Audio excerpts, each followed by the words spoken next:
Okay, got it. All right, wait. Someone's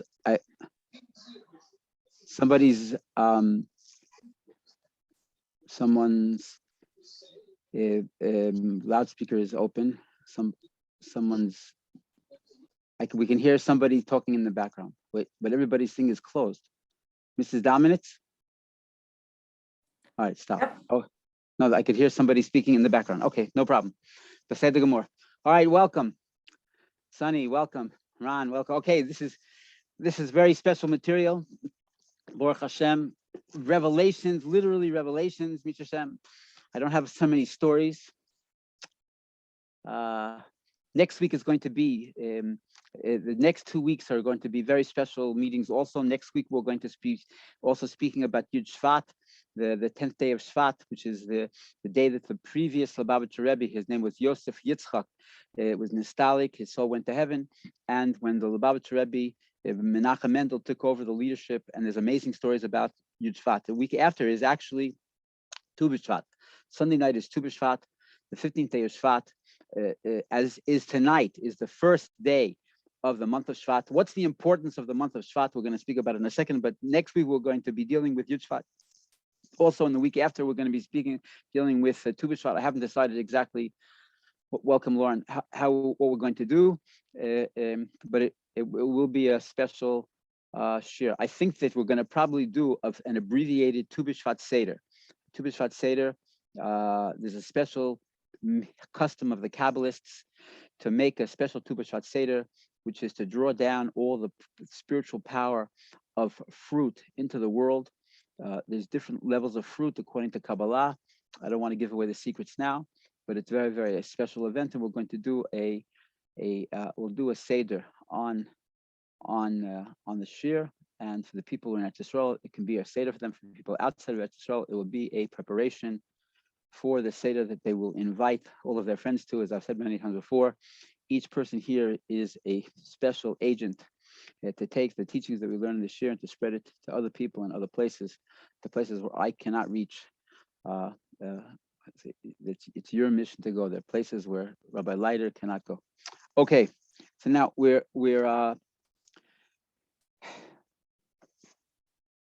let's just talk about tonight is Rosh Chodesh. We said it before. Rosh Chodesh means the head of the month, like the head controls the body. The head of the month controls the month. Our behaviors, Sunday night and Monday night and Tuesday, will affect the entire coming month. As I said before, also it's not that each Rosh Chodesh is like a watered down Rosh Hashanah. In other words, Rosh Hashanah has all this energy, and we draw a little bit of Rosh Hashanah energy on Rosh Chodesh. Not at all. The Bnei Yisachar was a Rabbi Duna, a famous Chassidic Rebbe. So he writes that each Rosh Chodesh is 1/12 of the energy of Rosh Hashanah. Just like there are 12 months, each Rosh Chodesh is 1/12 of the power of Rosh Hashanah. So tonight and tomorrow, Monday night and Tuesday are like a mini Rosh Hashanah, where you can accomplish on these 2 days for the next month what you could accomplish on Rosh Hashanah for the entire year. What's special about Rosh Chodesh Shvat? This is the month of Shvat. What does the word Shvat mean? Shvat is the word from the word Shevet. Now, Shevet can either mean a branch, right? Like a branch is a Shevet. It could be a staff. It could also be a Shevet as a tribe, right? And they both have to do with the idea of drawing down, of extending power. Okay, that the idea of Shvat is that the sap begins to rise in the trees. It's rebirth. It's the ability to transform. It's the ability after the winter to push ahead and to break out of the limitations of the winter. You know, winter people wear heavy clothes and they isolate themselves because of the cold weather. When the spring comes, okay, they're open, they're out there, they're thinking of new ideas. Okay, and so the month of Shvat is that mamutza, is that interface between the winter months and the summer months, okay, and the spring months. Okay, so it's a time for just like the sap rises in the trees, it's the time for shaking out, right? out of our winter, get rid of our long johns. Think about what more we could be doing. Start making a plan for when the not just the weather is going to clear up, but our own perspective in the world is going to open up, and we're going to be ready to surge forward. Okay, that's the month of Shvat, from the word shevet, okay, from branches or families, moving out, developing,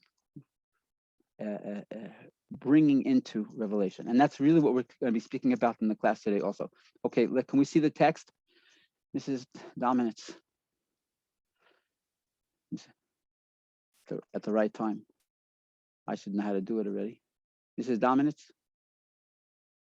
Hello? Thank you very much. That's so kind of you. Okay, here we have the text in English and in Hebrew. A lot of text, but it's not actually, it's really very beautiful. Here we go. The first, we're starting with 107, and 107, it starts, unlike, again, as we said before, all of the writings here, the Ba'al Shem Tov, like the holy Ariya Kodesh, like the holy Kabbalist of Tzfat, Rabbi Yitzchak Luria, did not write things down. Their job was to pay it forward, to pass it on. Okay, they had students, and there was students' job was to write it down and to spread it to other people. Right? Kishiyafutsu ma'inasecha chutza. The Ba'al Shem Tov, when the Ba'al Shem Tov went up to the chamber of Mashiach, and the Ba'al Shem Tov said to him, Ba'al Shem Tov asked him, Motai, Masaika Asimar, when, Master, when will you come? And the Ba'al Shem Tov answered, Kishiyafutsu ma'inasecha chutza, when your well springs will spread out, when your teachings will go all over the world. And in fact, Chassidim speak about, like there was black magic in the only places where there is black magic, where there's negative forces that are actually can overpower positive things, are in places where the teachings of the Ba'al Shem Tov haven't gone yet. And that was one of the missions, that was the inner dimension of the mission of the Lubavitcher Rebbe. Everywhere you go, there should be a Chabad house. If there's no local community, then for tourists, right? And why? Because when the teachings of the Ba'al Shem Tov come to a place, the place becomes enlightened. Okay, and so the Ba'al Shem Tov, like the Arizal, did not write things down. Everything was written by his students. So if you find a peculiar language, that's because it was taken out of context of a book where one of his students was elucidating on. So how does it begin? What's the question? What do the words mean? What's the reason that giving pleasure to the chomer, to the body on Shabbos is a commandment? 1 second, what's the question here? Right? It's so interesting, right? But you have Yom Kippur. Yom Kippur, 5 silent prayers. We don't eat at all. We wear white clothes, right? And you know what? We're all human, but I'm going to share. I don't think it's ridiculous if a person's into Yom Kippur. He's into the idea. Okay, so welcome, Valerio. If a person is into Yom Kippur and he's thinking about this is the day that he can come closer to God than any other day of the year, right? And I don't eat, and we don't there's no marital intimacy, right? And we don't take showers, and we're not, and you know what? It's not, you don't need it, because there's so much energy of connecting to HaKadosh Baruch Hu, okay, to connecting to the Almighty, in fact, that you're flying the whole time. I might have said it before that I once went into there's a shul of German Jews. There's a community of German Jews up in Manhattan, the end of Manhattan, right between the Manhattan and the Bronx. I forget what it's called, and I forget what the synagogue is called, but I was just beginning my path to Judaism, and I walked in, and all of this, they have a custom that they wear their hats even during Shabbat, during the daytime when they wear their talises, and on Yom Kippur, right, they all put their talises over their hats. And I walked in from the back of the synagogue, and it was like angels, 1,000 angels. Okay, that's how Yom Kippur is supposed to feel, and and so you don't miss it. So wait a minute. What about Shabbos? It says Yom Kippur is called Shabbat Shabbaton. The Shabbos, the Sabbath of Sabbaths. Shabbos is Shabbos. Okay, it's after Yom Kippur. It's the most holy day of the year. Every single Shabbos is the most holy day of the year. Only second to Yom Kippur. Okay, so maybe it's a mistake to eat. Maybe it's a mistake to get extra sleep. Why aren't we? Why? Maybe we should hold back. Eat the minimum. Why encourage the body when it's the soul is supposed to fly? Okay, and that's his question here. That not only is it permissible to eat and to sleep and to wear nice clothes and to put fancy tablecloths on the table, it's a mitzvah, right? It's a mitzvah. It's obligatory. We have to. That's the Ba'al Shem Tov's question. And so, what does he say? That through, it's such an interesting thing that it's so counterintuitive that look inside. The word says Sha'al Yedei Zeh, that through this, through la'aneg et hachomer, through giving pleasure to the physical body, to the material side of reality, Yuchul Hatsura Lismoach Yeser B'dveikus B'Hashem Yisborach. Then the tsura, again, there's this dichotomy. The tsura is the form, the chomer is the material. What's the true form is the soul. What's the material is the body. So it says that when a person is taking pleasure in the Shabbos, okay, as yuchal atzur l'smoch yosa, then the soul can even have more joy in its attachment to the Almighty. Okay, how can that be? We're all thinking, how can that be? You know, and so he's going to give an analogy. Please look inside. It says, "Who al pi mashal." It's according to the analogy, the ben melech, to the son of a king, shebolo ksav mi'aviv, that he receives a letter from his father, b'yoseh b'shri, when he's in prison. What's this? What's the analogy? The analogy is the son of the king. For whatever reason, he's in prison in a distant place. Think of the prison. Think of the boredom. Think of the lack of comforts. Think of the despair. Think of the threats, the feeling of being threatened, right? All of these things is what the son of the king would feel even more than a normal person, because he's the son of a king, right? And he's about to lose it. It could be that this months or even years that he's helplessly and hopelessly locked up among crude people, right? Where it's impossible for him to express his kingliness, his where he's afraid to stand out, because it might bring worse derision, mocking, or worse than that, God forbid. Okay, and then all of a sudden, pow! What happens? He gets a letter from his father, and his father says, "My son, we're going to redeem you. I can't say if it's going to be today or next week or in a year from now, but we haven't forgotten you at all. And we're going to get you out of there. And don't give up and don't despair. Okay, because don't forget your kingliness, that you're the son of a king, and show it. And all so, and it's this the king, the prince doesn't know what to do. Right? How is he going to? He wants so much to celebrate. His heart is jumping out of his chest. His whole body is throbbing. He wants just to scream in joy and ecstasy. The salvation is coming. His father is with him. Right? He wants to show his kingliness. But he's surrounded by lowly people, by coarse people, by criminals. And so what does he do? It says the Moshe says that he gives them wine, right? He somehow finagles some wine and he gives them wine, and all of a sudden everybody starts drinking and they're all celebrating. And when they're celebrating their course way, he can celebrate in his refined and in refined way. That's the analogy. Okay. So okay. All right, let's go into it more deeply. That the Ba'al Shem Tov, right? The students of the Ba'al Shem Tov explain that the the prince in the prison is the Jewish people, is the Jewish person. Right? And the letter from his father is what's called the Nefesh Elokit.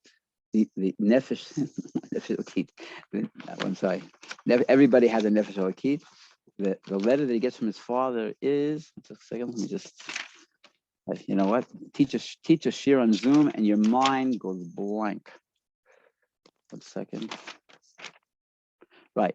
Then on Shabbos, our tradition is, why does Shabbos feel so good? Why is the Torah sound different? Why does the food taste so good? Why is the sleep sweeter on Shabbos and another day? Because we say we have a neshama yetera, an extra level of soul. You can either say that an extra level of soul comes down to the body, or the Jewish person is elevated to an incredibly higher space where the level of his spirituality is revealed where it wasn't revealed before. That's the idea of Shabbos. The letter from the Father, the letter from the King, that's the holy soul and the nefesh yisera, the neshama yisera, the extra soul that a person gets on Shabbos. Okay, and the extra soul the person gets on Shabbos, right? He wants to do something, but he's embarrassed, right? He's embarrassed because you know what? It's like if you say to the body, the soul tries to convince the body, right? Celebrate with me. The body is say, what do the body say? What's in it for me? The body is a natural. It's tied to the world, right? It wants something for itself. Okay, so when the simple idea is that when a person lets gives pleasure to the physical body, and the physical body, it was happy, and it lets the soul do its thing, okay? And it lets the soul fly, right? That nothing will, the body won't hold it back, okay? And so based on that, okay, so, I just one of the most amazing stories about Shabbos that I thought of when I was preparing. I have pages of notes. I have to look at my notes. I shouldn't get too carried away. But there was talking about two Chassidim. Okay, bye-bye. Two Chassidim of Pinchas of Koretz. Pinchas of Koretz was a student of the Ba'al Shem Tov and of the Maggid.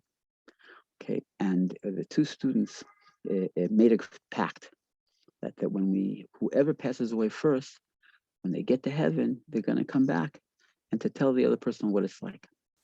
Okay, and so time passes and one of them passes away. Okay, and whatever you can't. The other person is not waiting. Who knows what's going on in heaven. Okay, but all of a sudden, the friend comes back to him in a dream. And the friend who's still alive says, no, Shmerel, what's going on? Tell me, how is it? What's it like in heaven? Okay. And the friend says, oh, it's okay. It's okay. It's good. And the friend says, what do you mean? Is it good? It's good. It's heaven. You're in heaven, right? You're in heaven. What do you mean? It's just good. Tell me about it. What? He said, no, I can't tell you all about it. But I promised. I made an oath to you that I was going to come back and going to tell you how it is, right? And I'm telling you, it's good. It's great. I really like it here. Okay. So the friend is going crazy. He says, what are you talking about? Okay. So he explained like this. The Talmud says, okay, they both knew the Talmud. I'm going to tell you. The Talmud says it's in Brachos, tractate Brachos, on the 17th page. If I'm not mistaken. I looked it up. Right? It says there are 4 things in this world that are a spiritual physical interface. It says sleep is 1/60th of death. But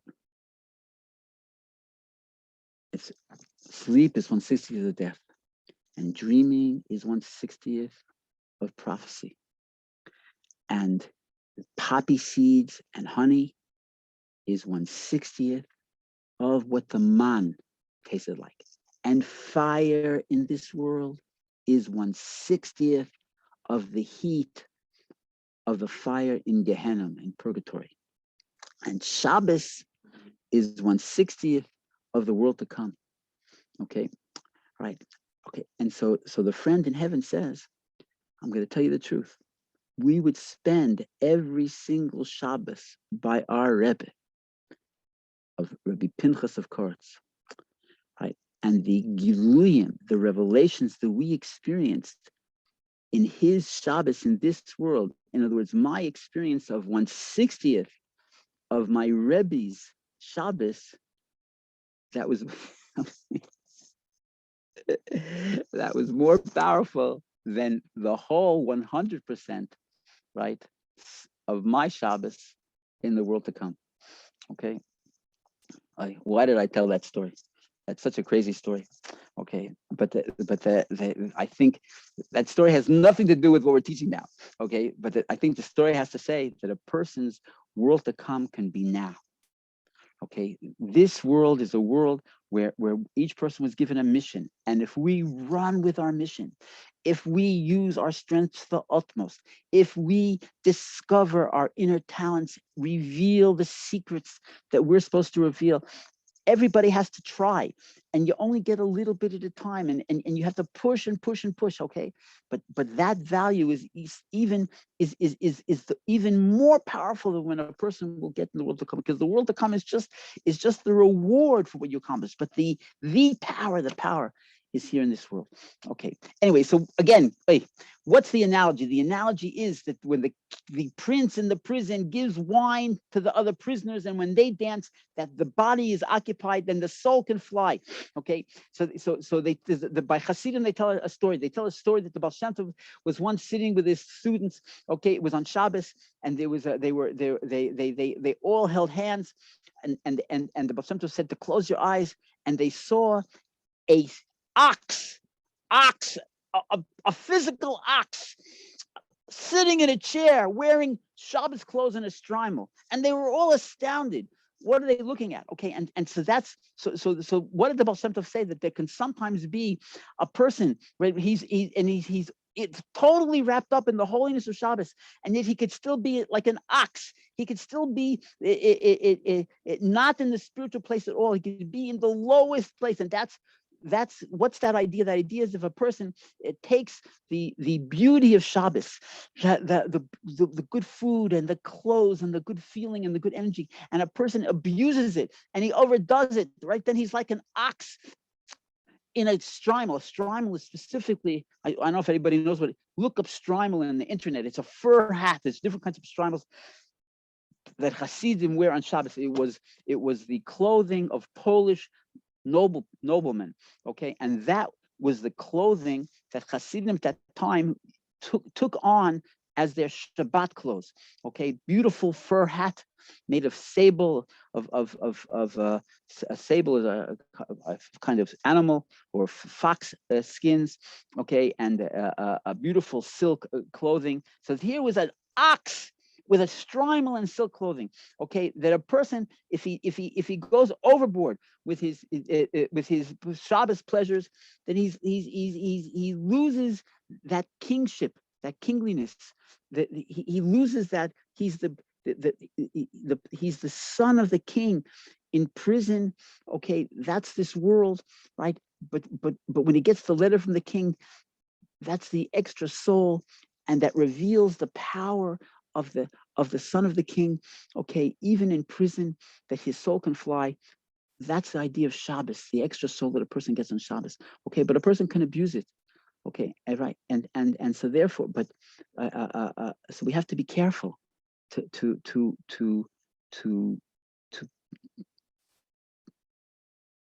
find that proper medium between the body having pleasure and the body abusing it.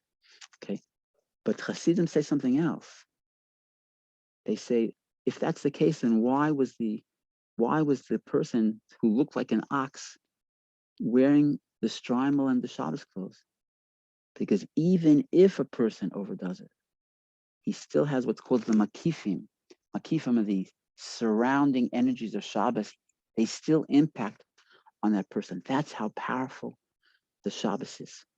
Okay, and according to that, there's a talk from the Lubavitch Rebbe that says that it's connected actually from 1979. The Rebbe said it on Tu B'Shvat, and the point of the talk was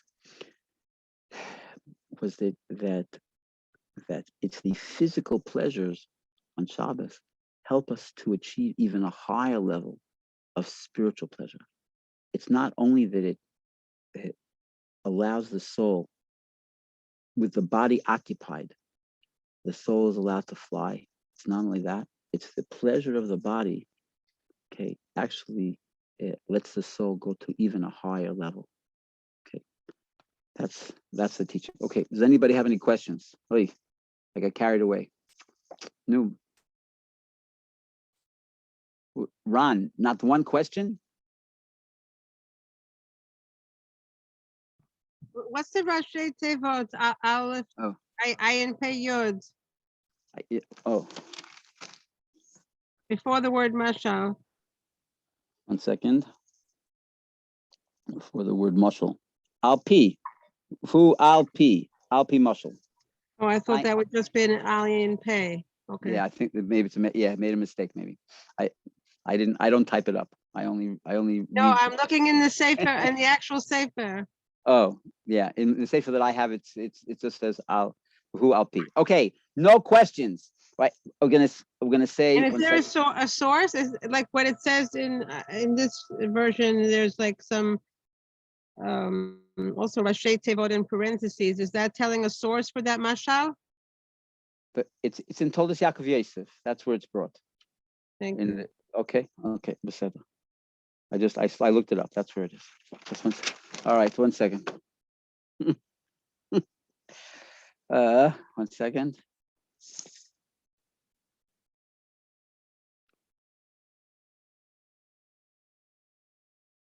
Right. You know, it's when I was in yeshiva, my mashpia, I had a spiritual advisor. Now I advise other people, not so many. I have a few people I advise, but I had a very special spiritual advisor, and he used to say that a hole in the body is a hole in the soul. That it's a mitzvah to keep the person to be healthy, because if the body's not feeling well, then the soul can't do its mission, right? If the body is sick, right, then the soul can't pray to Hashem. It can't learn. It can't do the mitzvahs with the strength that it's supposed to have. Okay, and so that's why it's Orthodox Jews in general. We understand that the body is a gift that we get from Hashem, and a person is supposed to take care of it. You're not supposed to, especially after the Ba'al Shem Tov. Before the Ba'al Shem Tov, there was a custom that people would sometimes chastise the physical body. They would fast. They would roll in snow. There were people that would lash themselves. It doesn't sound very Jewish, but there were people that did because they wanted to. The idea was to weaken the power of the body, and that would let the soul go free. And there perhaps was a time when that worked, but the Ba'al Shem Tov said, forget it. It's no longer the thing, that the body has to be healthy. The body is supposed to be a chariot for the Almighty, and that if there's a hole in the body, there's a hole in the soul. Okay, and on the other hand, if the body is able to feel good and to get enough sleep and to eat the proper foods and not to be ill and not to be weak, okay, then that in fact strengthens the soul to allow it that it's even a better chariot to help the soul to fulfill its mission in the world. Okay, and with that, then that's certainly the idea of Shabbos.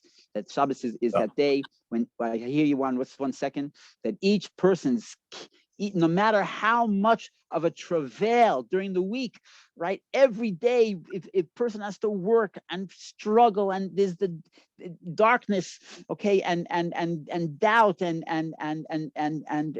effort, okay, but on Shabbos, with the whole idea, everybody knows what Shabbos is. You have to prepare all the food in advance, and you prepare the clothing in advance. Shabbos is all about preparation. The more we prepare, the more we experience. The preparation is on the eve of Shabbos, and then we can actually be like the children of the King. We can all of our spiritual powers come out and are expressed. But what's the secret to make it happen? right? If we la'aneg et hachomer, to give the body its pleasures. Okay, that's it. Ron, what were you going to say?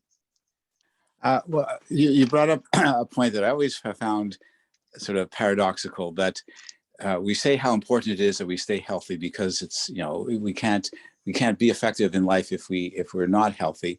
And yet, if I think about especially the Orthodox community, especially Orthodox Hebrew schools, there's no time for gym. There's no time for exercise. It's not valued. People do not look fit.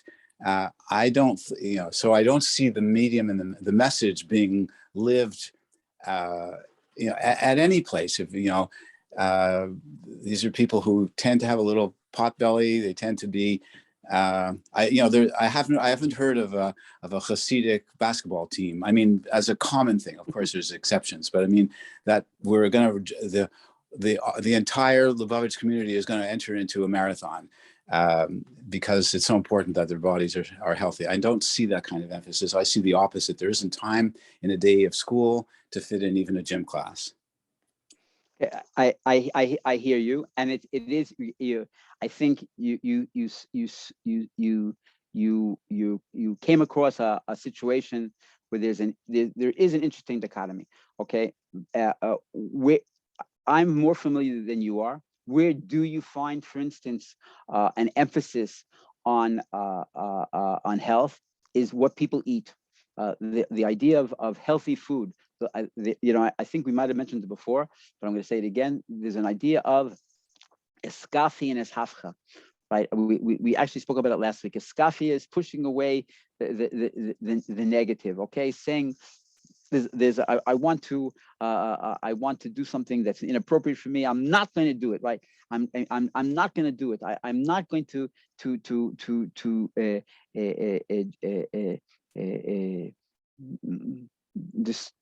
disgrace my Jewish identity, right? But when I take that same energy and I say, I'm going to invest that energy in doing a mitzvah, in helping another person, in studying, right? In anything spiritual, that's a schafcha. I'm elevating it.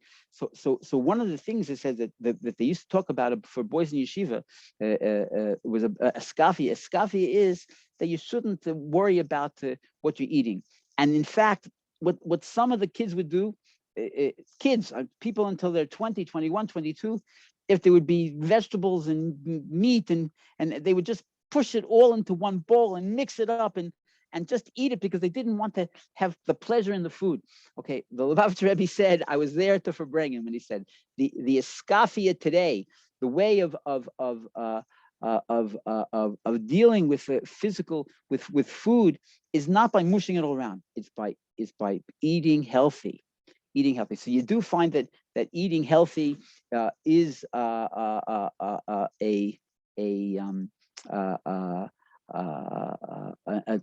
something that's common, that's common and emphasized in the community. The thing about sports, you find more sports by adults than you find by children, because the emphasis on the children, specifically in those years of the teenage years, they want to emphasize, they want to take, you can read about it, the person's brain is the sharpest, 15, 16, 17, 18, 19, 20. They want to use those years totally to be involved in Jewish things and thinking and absorbing ideas. You're right, Ron. They de-emphasize for those ages when you would think it's so important to be involved in sports and keeping the body healthy, etc. And it's de-emphasized. And the reason is, like I said, because they want to maximize those times for spiritual things. Because it says because when you teach a child at those ages to be thrilled, to be filled with Jewish ideas, then their whole life it's going to stay with them. Okay, and so it's there's a balance there. On the other hand, my boys, I have two boys in yeshiva now. The 2 nights a week, three nights a week, they're allowed to they're encouraged to play ball. They go swimming twice a week. It's I hear what you're saying, and they're trying to find. The community is trying to find that balance, and the same balance that all of us try to find. Okay, that on the one hand, what's the most important thing? To reveal godliness in the world. That's the most important thing. Okay, and if I get too hung up in taking care of my body, then the body it will run with it. Okay, I have to find that balance. Okay, and so the people are trying to do it, but I understand what you're saying. Next time you'll come to Sfas, we'll take you to see all the basketball courts in the yeshivas here. Okay, thank you. Anybody else? Who turned up? Dr. Herman came, and Regina, welcome. Daniel, who else is new? Okay, let's look. Let's look inside. This is it's a really long text, but it's so interesting. Let me just see if I left anything out. 1 second. Okay, fine. Look inside. We're in 108. Okay, and it's very long. We haven't had such a long text ever, but it's really a very a straightforward idea. He says, this is a pasuk in Parshat Nitzavim, okay, and there's a whole long thing of curses. Of if you don't do what God says, then you're going to get this punishment and this punishment and this punishment, okay, and so then the pasuk, that section ends up with saying that God's and the verse says Moses is saying when all of these things will come upon you, the blessing and the curse, and you will return. You will do tshuva. You will return. You will come back to the fold. Okay. So the question here is the hiksha, the kasha, and it's a question. That what does it mean? Blessing and curse. What does the word blessing have to do here? A curse is a curse. Okay, what do we need the word blessing for? Right? So he says bishlama, that everybody bishlama, it's obvious that al yedei yisurim, that when a person, negative things, God forbid, should happen to somebody, but when they happen, okay, then the person thinks, why is all these things happening to me? Because I haven't behaved properly, and I have to do tshuva. I have to come back to do the right things. I have to stop doing all my negative things, and right, that so when bad things happen to a person, he also tshuva, he repents, he returns. Avalama his kir bracha. Why does it mention bracha? Now this okay, I hope everybody hears it, right? It's a whole section of curses, and this Moses is summing it up. When all these things come to you, the bracha and the klala, the blessings and the curses. What is the word blessing doing there? So what's the pshat, right? What's the simple? What's one simple like one of the everybody asks, what's it talking about here? So one of the commentaries, for instance, says, why does it say blessing first and then a curse? Because if a person's all the time is having terrible things to happen to him, okay, he can't catch his breath. But when a person, good things are happening, right, and then all of a sudden, pow, something terrible happens. Okay, that gets a person's attention. So that's one of the explanations why it says a blessing and a curse. Because if things are going well and all of a sudden, pow, things are going horrible, that gets a person's attention. Okay, that another commentary says what does it mean, blessings and curses? He says is if just bad things are happening to a person, okay, they think it's divine providence, right? But when they're in a situation where bad things are happening to them and good things are happening to everybody else, then they say, oh, God is sending me a message. I have to get my act together. Okay, that's another commentary. Okay, then there was another commentary. 1 second, let me just find it for a second.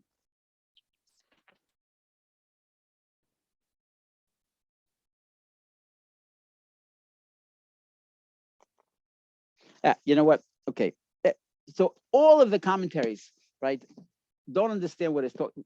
All of them brought different opinions about what it's talking about. The Ba'al Shem Tov says something mind-blowing. How much time do we have? We have just enough time. Come, everybody look inside.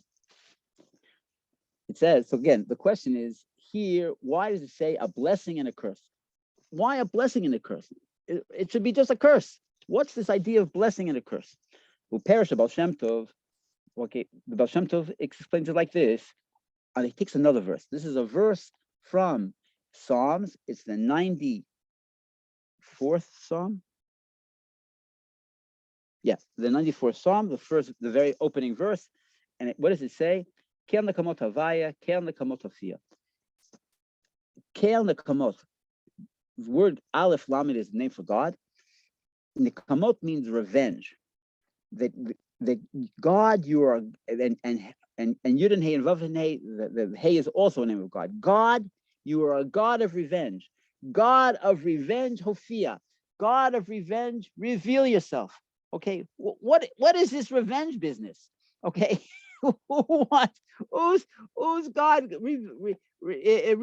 What revenge is God taking?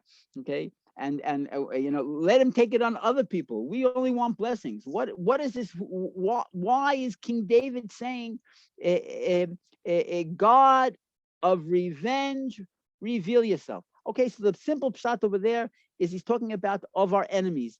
That the Jewish people are the chosen people. The Jewish people have a divine soul. The Jewish people have a special mission in the world. Okay, and the nations regret it. They not regret it. They regret it, not regret. Resent it. The nations resent it. The nations don't disagree that the Jewish people should be God's firstborn. Okay, and they give us a hard time. So King David is saying, a God of revenge, reveal yourself. That's the simple explanation. But let's go a lot deeper. So he says, the Ba'al Shem Tov explains it according to an analogy of a person, each kfar. So what's an each kfar? Each kfar is always a synonymous with there were the people of the city and the people on the countryside. And the people in the city are refined. Okay. They might be have negative traits inside, but on the outside, everything is polite and beautiful and courteous. Okay, and the people of the countryside, of the villages were coarse, were uneducated. Okay, so there was an ish kfar.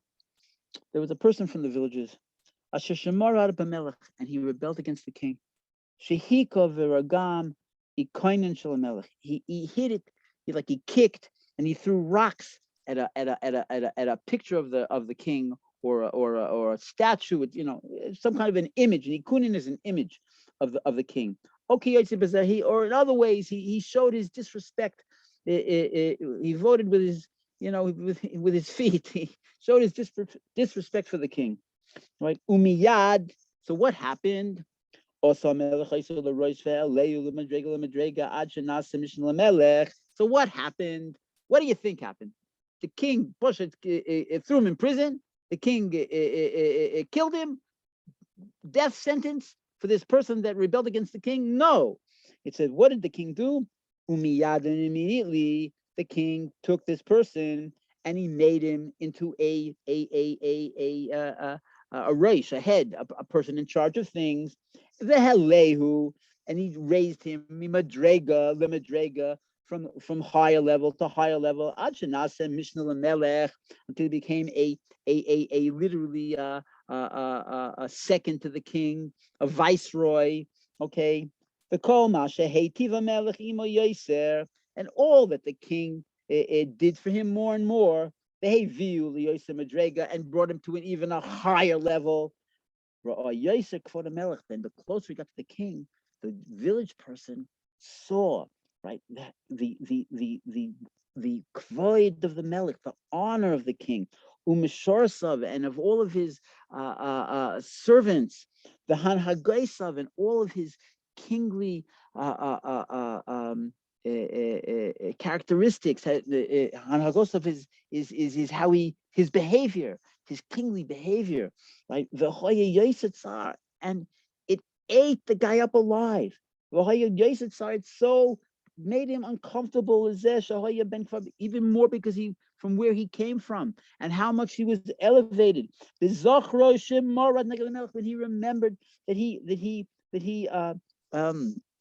rebelled against the king, this great king and this merciful king, who hated him, and what should have been he should have been punished, and instead of being punished, he only was rewarded. What's the Ba'al Shem Tov talking about here? And this is such an interesting thing. The people who have been here, for anybody who's been for even a few classes, how many times have we spoken about the Ba'al Shem Tov is talking all about evil, and how do you deal with evil? The hamtik dinim b'shorshan, to sweeten the severities in their source, right? How do you look at negativity? We talked about it just 2 weeks ago, that negativity has no power on its own. If you stand up to it, it disappears, because darkness has no existence. Its light immediately dispels all of the darkness. Okay, so that's so clear. It was such an important part of the teachings of Ba'al Shem Tov, that when negative things happen, it's what God wants us to do, is to reveal their inner power, their inner beauty. There's nothing negative that comes from heaven. Everything is positive. We have to see the positive even in the worst situations. Okay, and when a person does that, nothing can hold them back. They can always overcome. Question is,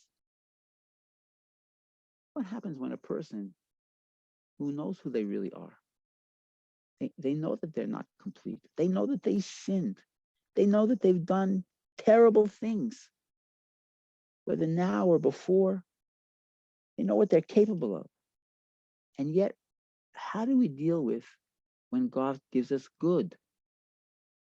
What happens when we're on a roll? What happens when things are going more than okay, and we know that we're not perfect? What does that mean? Where does that fit in the spiritual reality? And the answer is, there's a book called Chavos Levavos, right? And over there it says, no, I'm sorry, it's not Chavos Levavos. It's in Tomer Devorah. Tomer Devorah was written by Moshe Cordovero, was the founder of the Kabbalistic community of Tzfas. The Arizal only followed him. You're talking about, he was here in the early 1500s, right after the expulsion from Spain. He was the one that pulled the Kabbalistic community together. He wrote a very prolific writer. He was the Maimonides of Kabbalah. He organized everything. Pardes Rimonim is the main sefer. He wrote a book of Musar, like Kabbalah Musar, called Tomer Devorah, the palm tree of Devorah. And over there he says about God's kindness, and that even though we sin, you ever heard God cutting off somebody's air? Right? The person sinned. God turned off the air for him, right?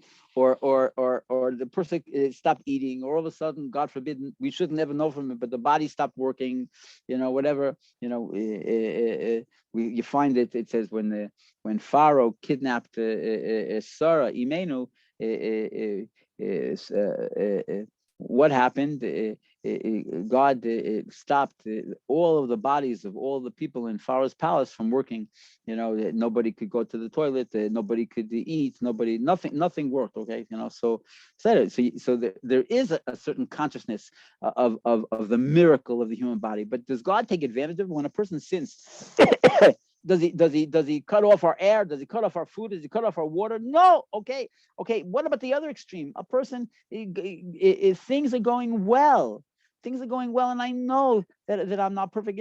Maybe even I would like God to tap me on the shoulder and say, "Hello, get your act together." No, things are going good. What is a person supposed to think? And the answer is this analogy. This analogy is like a villager that kicked and hit and threw rocks at the king. He acted towards the king in a disrespectful way, like a person who doesn't follow the level of Judaism that he knows that he or she is capable of. And then what happens? We would like a child, we would expect everything to stop working. Okay, and it doesn't. God continues to make things happen for us. What's the divine plan? And so he's explaining here, back inside, okay, that when he sees the greatness of the king and of his servants and of his behaviors, Even because he's a villager, it even hurts him, makes him so uncomfortable, so painful for him. That when he's remembering Shemarad Neged Melech Hagodol Rachman, is that he rebelled against this king, this merciful king. He deserved to be punished. And he did even treated him in the best possible way. And now, what was the intention of the king? He was completely everything was intentional. If he would kill him, then the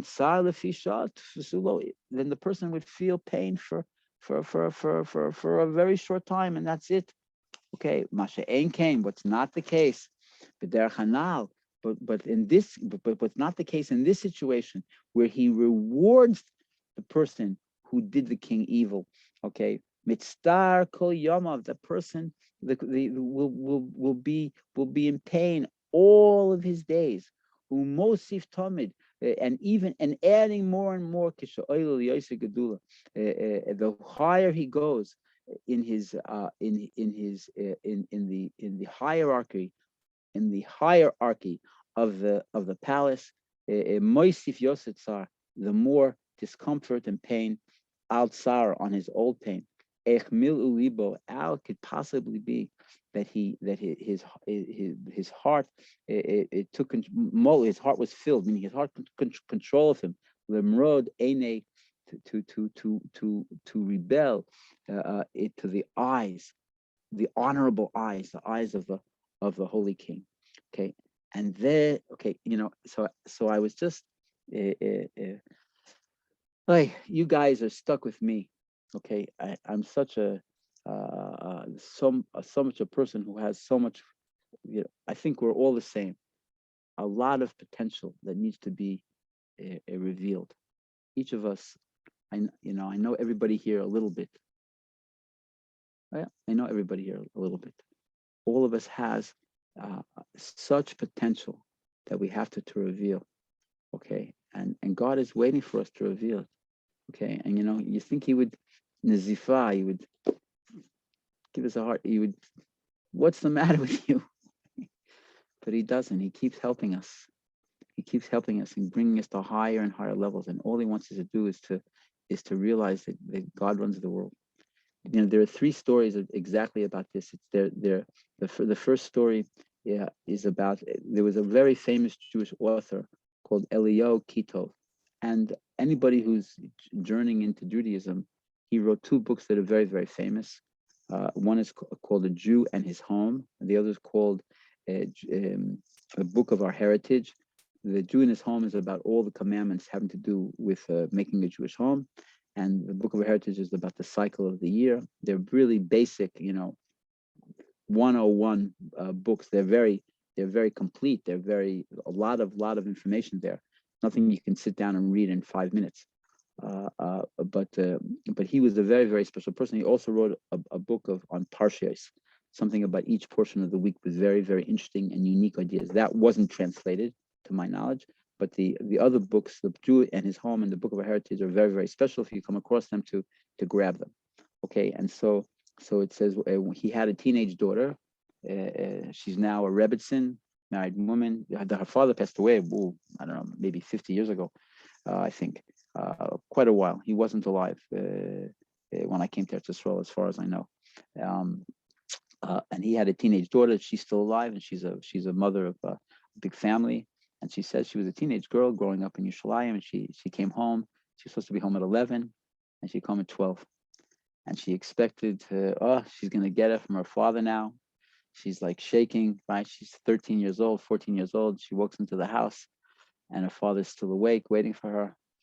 And he looks at her and he says, I think her name is Miri, M-I-R-I, Miri. Yeah, we prepared this very, very special food, this food that you really, really like. Come, and you must be hungry, come and eat.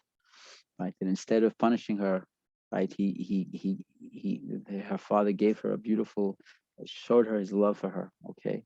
And she said after that she was she understood what was going on, and she never was late again. That's one story. There's another story about the Lubavitcher Rebbe. There was a Rabbi Weberman, and he, if I'm not mistaken, there's two Rabbi Webermans. There was one Rabbi Weberman that had a shul in Middle Beach in the 60s in Miami Beach, and there's another Rabbi Weberman that had a shul in Chicago, West Devon.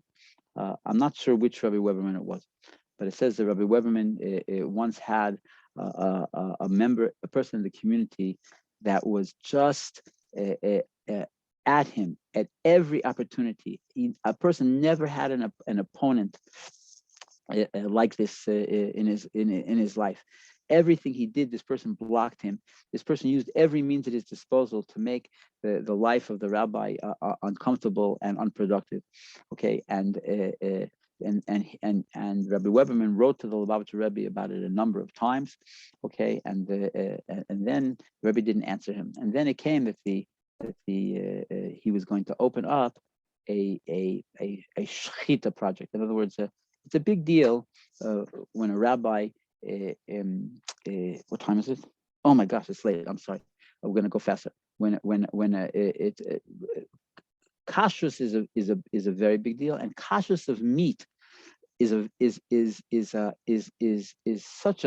very complicated.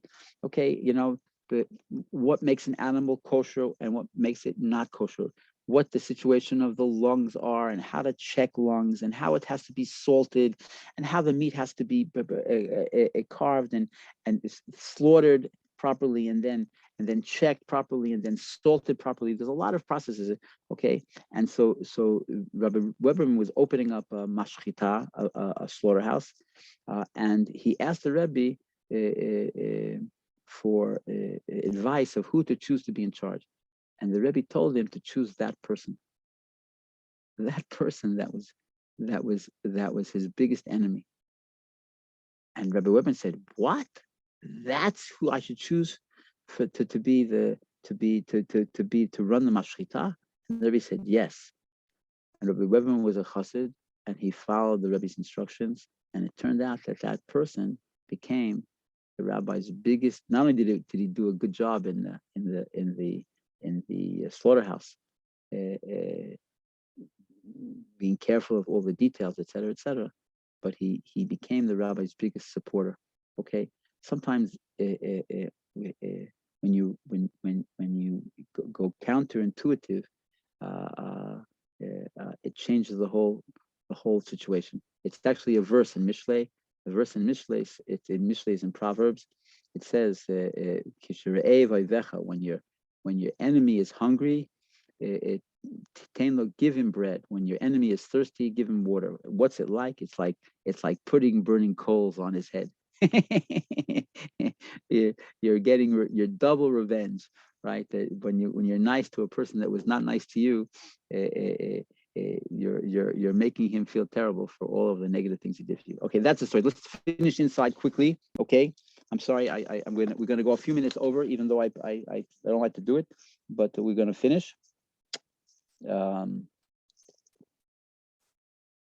Okay, so this is what it says. This is that. Now we're back. Now we're going to go back to the second verse that he brings. This is what it means that God, you are a God of revenge. That there are some times when God punishes us for not following his instructions. Okay, and he gives us a hard time. And when it's the Maimonides says, God forbid if there's an unexpected death in a community or an accident happens or something happens to a person in their life, the person has to think. He has to be he has to look into his actions. He has to say, what did I do to cause this thing? What happened? You have such a story from the Alter Rebbe, that the Alter Rebbe, the first Rebbe of Chabad, last week was his yortzeit, and when they came to take the Rebbe away, and they tried, and it was Erev Shabbos, it was Friday afternoon and and the whole family was crying that the Rebbe shouldn't be Machal Shabbos. He shouldn't disgrace the Shabbos. Why are they taking him today? They specifically did it to embarrass him, that he's going to actually have to ride in a wagon, in a prisoner's wagon on Shabbos, when everybody will see him. And so they're taking him out to the wagon, and the Rebbe's thinking in his head, What is it? What's the reason in heaven why this had to happen to me? And he realized that there was a particular law in the laws of Shabbos that he had made up his mind sometime before that he was going to think about it and understand it in a very deep way, because there was a certain part of it he didn't understand. And so he started meditating on this law and going deeper and deeper into all of the different ideas and the different aspects and the different opinions about it. And as he's getting into the carriage and they're beginning to drive away, right? And he comes to that depth of, he was a genius person, right? So he remembered all the details in his head. He came to literally that level of understanding of the Jewish law, excuse me, and how to write it up in his book of Jewish law, right? And as soon as he got to that point, a wheel fell off the wagon, and the driver and the policeman that were with him go out and they put it back on, and they go a little bit farther, and then axle breaks, and they somehow patch it back together. They go a little bit farther, and another wheel falls off, and they realize they're not going anywhere on Shabbat. Okay, so that's the Jewish idea. Something bad happens, we have to think, what did we do? But this is something else completely. What sometimes God takes revenge by doing good things for us.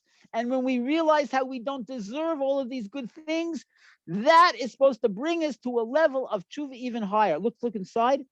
That's what it says. I'm sorry. El, that's what it means. God of revenge, you are. God of revenge, reveal yourself. Reveal the revenge of mercy. We're telling God, reveal your revenge of mercy. The revenge of giving Jewish people good things that they'll bring them back to their way. They come through God's attribute of kindness.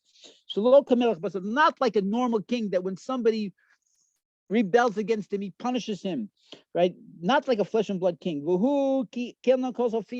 what I mean. Reveal your inner characteristic, the inner characteristic of mercy. That the revenge who b'masha mafia log gdulaso, that the revenge of God is b'mesha hofia, that he shows out his greatness, his largeness, his patience, and his mercy. And when the great king wait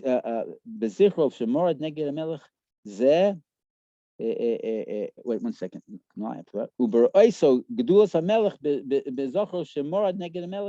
the village person sees that it's this kind of king that he rebelled against, there's no pain more than that. Let's continue. I'm sorry to rush. This is now going back to the very first verse. What does it mean that when the blessing and the curse come to you? What's the word blessing doing there? We understand that when a curse comes to us, we all want to do tshuva, we want to repent, we want to understand what we did wrong and fix it so God will stop punishing us. We understand that. But what does it mean, blessing and curse? And you'll do tshuva, you'll return to your heart. What does that mean? What does it mean to say? I hope I'm not going too fast. I'm gonna read clearly. This means to say, look in the translation if you can. Lomar ha'adam, that it's saying to us that the adam shechata, a person that sinned, umarad ene kvoid yisboreh, and he he said he opened ene kvoid, the eyes of the king, the eyes of the honored king. He rebelled against him in an open way. He didn't hide it at all. He acted atrociously. This great and awesome king, Rav, amazing, Visholit, the master of the Ikra Vishorsha, of the principle and source of all worlds, the king of kings. And really, he deserved punishments that were difficult and bitter. Okay, Vashem Yisborach, and instead, when we know we deserve punishment, and yet good things happen to us, the Hashem Yisborach, and God must be lo bracha, gives him blessings. Blessings. Ein tzarich yoser klala. He doesn't need any more curses. It's because he feels bad that he rebelled against the king. And God in his mercy is even so giving him all the good, kol tov, all the things that he needs and more. So it's for sure appropriate that she's marmah, from the person will be sad and bitter, kol yamav, all of his days, right, until he does complete tshuva, with crying and pain, right? I'll call myself Shemarba and all the negative things that he did for Hashem. Okay, so we played either way. If negative things are happening to us, figure out what we did that was wrong. When good things happen to us, then realize how great God is, that even though I deserve to be punished, he's helping me, and that should bring me closer and closer to Hashem. Okay, V'al derech hanal, as we said before. And then here's the kicker, everybody. When God will see the discomfort of the person, right, and that God's giving him blessings, and he understands that he doesn't deserve the blessings, and he tries even harder to do tshuva, to come close to the king, to behave the way the king expects him to behave, right? That the help being nice to him is even more works on him to look into his actions and to fix them. Then punishments, then what happens? Then God atones for all of that person's negative deeds, and he becomes clean and white like snow. Okay, all right, we've finished. So, okay, so what do we say? We've had two very beautiful pieces. The first piece was about that you would think that to hold back on the physical, right? Let the soul fly on Shabbos. It's such a spiritual day, okay? And Ba'al Shem Tov says no, that like the analogy of the son of the king in prison who gets a letter from his father, right? That for him to express his kingliness, he has to let the other people in the prison give them their pleasure, okay? And when they can celebrate, he can also celebrate. Let the body celebrate, so then the neshama yetera, the extra soul that we get on Shabbos, can fly. Okay, that was the first that we learned. The second thing that we learned was about, we all know how to deal with negative things, but how do you deal with, what's the spiritual side of positive things? And the analogy was of the son of the villager who rebelled against the king, and the king, instead of punishing him, rewarded him. And the higher he went in the hierarchy of the palace, the more he understood the king and how amazing a person he was, the more he regretted his rebellion against the king, and the more the king became closer to him. And the same thing with us. When God sends us blessings instead of punishments, we have to realize that God knows who we are. There's no doubt that he knows who we are, right? But he's the God of revenge. This inner dimension of revenge, of God's goodness, is being revealed. Okay. All right. Thank you very much, everybody, for coming with us. Any questions? Well, I have one area of, and again, it may only be able to give a simple answer at this point, but I understand rebellious people and how people, with dafka, they decide to do something and they know that they're doing wrong, and then how God might, with mercy or even praise, help us to overcome that. But my question is that my experience is that most people, when they're doing wrong things, for want of a better word, they don't think they're doing wrong. They don't know they're doing wrong. They actually think they're doing right. Whether they get angry at somebody because they think this person, needs to hear their, get put in the right place, or they push somebody, to work harder, but it means that they're not able to be home with for their family that evening. They think that that's I don't think that people are rebellious so much, that they consciously are saying, I am going to go against God because God wants me to do this and I don't want to do it. I think it's unconscious, and I don't know how God would help us see those things, because there are blind spots. I don't keep a list of who was in each class, but we actually discussed that. What we did today was so it was, I think, 2 weeks ago actually. We did 107 and 108. In 105, it actually spoke about that. It was the idea of two different levels of evil people. One is the evil that's revealed, and the other the evil that's hidden. In other words, it's the evilness in ourselves where we think we're doing good. Mm-hmm. Okay, right? Remember, I don't know if you remember that. You might be that you missed that particular lesson. Okay, and so the question you're asking is something. You're asking a different question. You're asking about how does a person, where is the objective feedback on a person's behavior, and that's why Jewish people in general, we live in communities. We live in communities, and a person's supposed to have a rabbi, and in Chassidic communities they even have a mashpia, a spiritual advisor. Okay, and a person, when he has a question, he's supposed to ask somebody. If a person does what he wants, when he wants, how he wants, okay, you're right. He's going to be one complete situation of fooling yourself. But if a person begins to realize that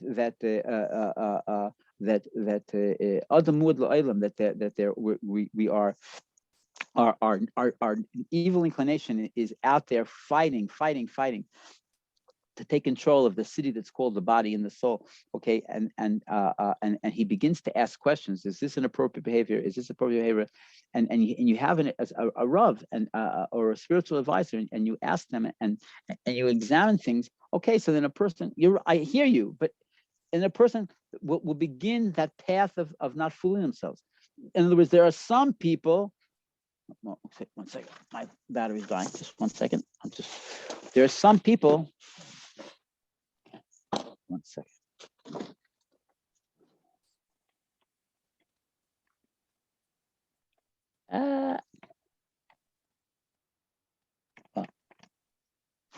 Sorry.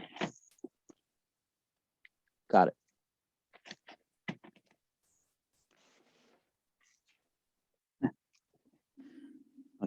That's why it's after 10 o'clock, after 9 o'clock. Okay. Again, you're asking a different question. You're asking about how does a person know if they're doing the right thing or not? And you know what? Sometimes we can figure it out by thinking about ourselves. The person thinks about what their motivation is. The person, they tell a story about the current Belzer Rebbe, right? And his father once took him to a cold mikveh. Right, a warm mikveh was a mikveh is a place for spiritual immersion. People I go to the mikveh every day, twice on Fridays when I can. Okay, and we live in times where people are they like their creature comforts, and the Friday mikveh is hot. Okay, but it wasn't always like that. It required wood and it required people to run it, and there was wars and there was this and there was that. Okay, so the Belzer Rebbe took his 5-year-old child to a cold mikveh, okay, and the kid goes in, and he gets out of the mikveh, and the father puts a towel around him. He says, the father said that's let me see, I don't remember right. See, that's when you do a mitzvah, it starts off being it's hard. But when you finish it, it's good. It's good. It comes out good. When a person, it's the opposite with a sin. When you do a sin, it starts off with it feels good, but only after is it you made a mistake. Okay. Well, Shaul, may I ask something? Just 1 second. Just 1 second. You can. I just want to say. So I'm saying this idea of knowing. There are systems, right, for a person to think about, to understand whether they're doing a right thing or not thing. What if they're getting pleasure in it? If what their motivation is, what does the Torah say? Okay, but when a person's right at the beginning of their path, or they don't want to listen, then they fool themselves. Okay, so the answer to your question is a Jewish person has to be in a Jewish environment where he has to ask. He has to ask, and sometimes it has a wife that'll tell you that you have to go to your rabbi and ask him. And sometimes you have friends that say you have to ask. Okay, but a person that doesn't ask, then he won't know, and he'll fool himself. But we're talking here in this particular piece of the Ba'al Shem Tov is talking about a person who knows who they are, who knows that they're not coming up to their potential, who knows that they actually were lenient on themselves when they shouldn't have been. Okay, and God still rewards them.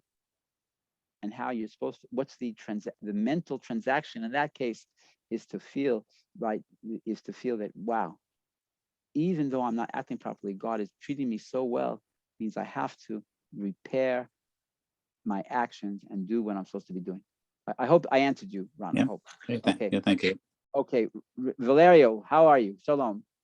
Oh, Shaul, please don't ask for questions because you don't let the time to people to ask them. Well, the first thing is that clearly this number refers to people that have already begun with tshuva, because otherwise the written is without sense. As you already stated in the last words, I believe, the bitter kindness that you feel when you know that you are wrong, and someone is over kind with you because of treating you like a person that did wrong, but still they are treating you kindly. They're saying, well, you see, I could make you suffer, but I don't. I'm super kind with you. I bless you, and you feel really bad because you say, I would prefer to be slapped by you to be insulted. And then why? Because then you can slap him back. Yeah, That's right. But when you're nice to you, that's absolutely that's the analogy that we're speaking about.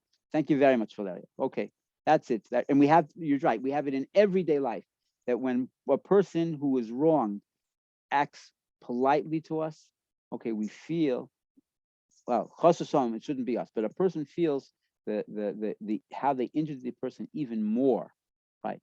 When they treat them nicely, not badly. Thank you very, very much. Okay, but the point is, guys, it's the same thing with God. God is when He knows who we are, and yet, Baruch Hashem, look at all the blessings that we have, and that's supposed to bring us to a place of more clarity and more tshuva and more positive actions. Okay, B'ezrat Hashem. Okay, thank you, Valerio. No, anybody else? I was asked.